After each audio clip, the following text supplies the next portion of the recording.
தளபதியுடைய 69. தளபதியுடைய 69 இவருடைய கடைசி மூவி அப்படின்ற போல மிகப்பெரிய அப்டேட் எல்லாமே போய்க்கிட்டு இருக்கா. ஆனா தளபதியுடைய 69 இவருடைய கடைசி மூவி இல்ல. இருந்தாலும் இப்ப தளபதியுடைய 69லேருந்து முக்கியமான ஒரு அப்டேட் ரிலீஸ் ஆகியிருக்க. ஹீரோயின் கேரக்டர் தான். நெறைய பேர் அடிபட்டுது. இப்போ ஒரு பேர் கன்ஃபார்ம் ஆகியிருக்க. அபர்ணா பாலமுரளி அவர்கள் தான். இதுக்கு முன்னாடி சூர்யா ரிப்போர்ட்டர் மூவில பயங்கரமான ஒரு ரெஸ்பான்ஸ் ஏற்படுத்தியிருப்பாங்க. ரீசெண்டா ராயன் மூவில கூட ஆக்டிங் பண்ணியிருக்காங்களே. இப்ப தளபதியுடைய 69ல இவங்க ஹீரோயின் ரோல்ல ப்ளே பண்றதுக்கு வாய்ப்பு இருக்குன்ற மாரி அப்டேட் எல்லாமே போய்க்கிட்டு இருக்கு. தளபதியுடைய 69க்கு ஒரு மிகப்பெரிய வெயிட்டிங். ஹச் வினோத்துடைய டைரக்ஷன்ல ரொம்ப பிரம்மாண்டமா தயாராக போற ஒரு மூவியா கன்ஃபார்ம் பண்ணி வச்சிருக்காங்களே. இது மட்டும் இல்லாம இவருடைய கடைசி மூவி அப்படின்ற போலயும் அப்டேட்ட குடுத்துக்கிட்டு இருக்காங்க. இதுக்கப்புறமும் ஒரு மூவி தளபதி அவர்கள் ஆக்டிங் பண்ணுவாரு. அது எந்த மூவின்னு சரியா தெரியல. இருந்தாலும் 69 ஒரு கடைசி மூவி இல்ல அப்படின்றதா கன்ஃபார்ம். இப்போ இந்த மூவில தளபதி அவர்களுக்கு பேரா அபர்ணா அவர்கள் ஆக்டிங் பண்றது இப்போ ஒரு அப்டேட்டா போய்க்கிட்டு இருக்கு. கன்ஃபார்ம் அப்டேட் எல்லாமே தளபதியுடைய பர்த்டே ஸ்பெஷலுக்கு மேலே தான் ரிலீஸ் ஆக போகுது. விஜய் சேதுபதியுடைய ஆக்டிங்கில் அவருடைய 50வது மூவி தேட்டருக்கு ரெடி ஆயிடுச்சு. மகாராஜா அப்படின்னு டைட்டில் வச்ச இந்த மூவி தான். இந்த மூவியை ரொம்ப பிக்கஸ்ட்டாக ரிலீஸ் பண்ணுறத பிளான் போட்டுட்டாங்க. அதுக்கப்புறம் இவருடைய 51வது மூவி. இப்போ அந்த மூவியுடைய ஒரு சின்ன டைட்டில் ப்ரோமோவை ரிலீஸ் பண்ணியிருக்காங்களே. எஸ் அப்படின்னு டைட்டில் வச்சு தான் இந்த மூவியோடைய ப்ரோமோவை ரிலீஸ் பண்ணியிருக்காங்க. கேமிங் கலந்த மணியை இம்பார்ட்டண்டாக வச்ச ஒரு மூவியாக இந்த மூவி அமைய போகுது. ஏன்னா இப்போ ரிலீஸ் பண்ணியிருக்கா இந்த ப்ரோமோ வச்சு சொல்லும்போது அப்படி தான் இருக்கு. ஆறுமுக குமாருடைய டைரக்ஷன் ப்ரொடக்ஷனில் தான் இந்த மூவி தயாராகுது. கிட்டத்தட்ட பயங்கர ஒரு எதிர்பார்ப்புக்கு மத்தியில் இப்போ இந்த மூவியோட டைட்டிலை ரிலீஸ் பண்ணியிருக்காங்களே. ஷூட்டிங் ஓரளவுக்கு கம்ப்ளீட் ஆகிடுச்சு.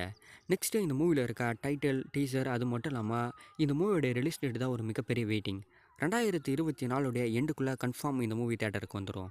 இந்தியனுடைய ரெண்டாவது பக்கம் ஃபைனலாக இப்போ இந்த மூவியோடைய ரிலீஸ் டேட்டுக்கு வந்துட்டாங்க. ஜூலை 12க்கு தான் இந்த மூவியை ரிலீஸ் பண்ணுறத கன்ஃபார்ம் பண்ணியிருக்காங்களே. இப்போ வர மே 22க்கு இந்த மூவியோடைய ஃபஸ்ட்டு சிங்கிளை கன்ஃபார்ம் பண்ணியிருக்காங்க. அனிருத்தோடைய மியூசிக்கில், சங்கருடைய டைரக்ஷனில், கமலுடைய ஆக்டிங்கில், பேன் இண்டியா வைஸில் ரொம்ப பிரம்மாண்டமாக தயாராக இருக்க ஒரு மூவி. லைக்கா தான் இந்த மூவியை ப்ரொடக்ஷன் பண்ணியிருக்காங்க. தமிழ்நாட்டை பொறுத்த அளவுக்கு ரெட் ஜெயின் இந்த மூவியை ரிலீஸ் பண்ணுறது கன்ஃபார்ம் ஆகிடுச்சு. பல வகையான எதிர்ப்புகளை தாண்டி இப்போ இந்த மூவி தேட்டருக்கு வரப்போகுது. மிகப்பெரிய ஒரு எதிர்பார்ப்பில் இந்த ரெண்டாவது பக்கம் ரிலீஸ் ஆகுது. மூணாவது பக்கம் 2025ல் ரிலீஸ் பண்ணுறதை கன்ஃபார்ம் பண்ணியிருக்காங்க.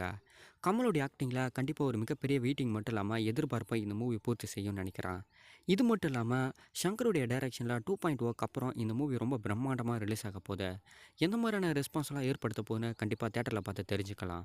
ஆகஸ்ட் 15க்கு தேட்டருக்கு வரப்போகிற புஷ்பாவுடைய முதல் சிங்கிள் ரிலீஸ் ஆகி ஒரு பெரிய ரெஸ்பான்ஸ்.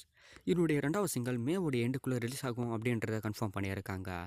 இது மட்டும் இல்லாமல் இந்த மூவியோடைய ஆடியோ லான்ச்சை ஜூலையோடைய எண்டில் தான் பிளான் போட்டு வச்சுருக்காங்களே. அதனுடைய அப்டேட்டை சீக்கிரமாக கொடுக்கறதா சொல்லியிருக்காங்க. பேன் இண்டியா வைஸில் இந்த மூவியோடைய ஆடியோ லான்ச்சை நடத்துறதுக்கு ஒரு சில பிளான்லாம் போய்கிட்டு இருக்க மாதிரி அப்டேட் கொடுத்துக்கிட்டு இருக்காங்க. இந்த மூவியை ரொம்ப பிரம்மாண்டமாக தயார் பண்ணியிருக்காங்க. இந்த மூவியோடைய தேட்டர்கள் ஓடிடி மட்டும் இல்லாமல் சேட்டலைட் ரைட்ஸ் முதலான ஹை ரேட்டுக்கு சேல்ஸ் ஆகியிருக்கு. அதுக்கு ஏற்ற மாதிரி இந்த மூவி தேட்டர்லையும் ஓடும் அப்படின்றது எல்லாருடைய எதிர்பார்ப்புமே. வர ஆகஸ்ட் 15க்கு தான் தெரியும் இந்த மூவி எந்த மாதிரியான ரெஸ்பான்ஸை ஏற்படுத்த போகுதுன்னு.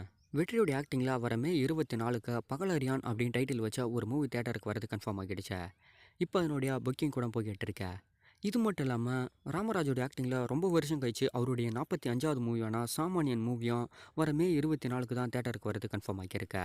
ஹிப்பா பாதியோடைய ஆக்டிங்கில் பிடி சார் மூவியும் வர மே 24க்கு தேட்டருக்கு கொண்டு வரத பிளான் போட்டுட்டாங்க. இது இவருடைய மியூசிக்கில் 25வது மூவியாகவும் கன்ஃபார்ம் ஆகியிருக்க. இது மட்டும் இல்லாமல் ஒரு சில சின்ன மூவிஸும் தேட்டரில் ரிலீஸ் ஆகிறது கன்ஃபார்ம் ஆகியிருக்க. ஆரோக்கிய ராஜாவுடைய டைரக்ஷனில் பூமரக்காத்து அப்படின்னு டைட்டில் வச்ச ஒரு மூவியை மே 24க்கு தான் தேட்டரில் ரிலீஸ் ஆக போகுது. ஜானகி ராமனுடைய டைரக்ஷனில் 6 கண்களும் ஒரு பார்வையும் அப்படின்னு டைட்டில் வச்ச ஒரு மூவியும் யூ/ஏ சர்டிஃபிகேட்டோட வர மே 24க்கு தேட்டருக்கு வரது கன்ஃபார்ம் ஆகியிருக்க.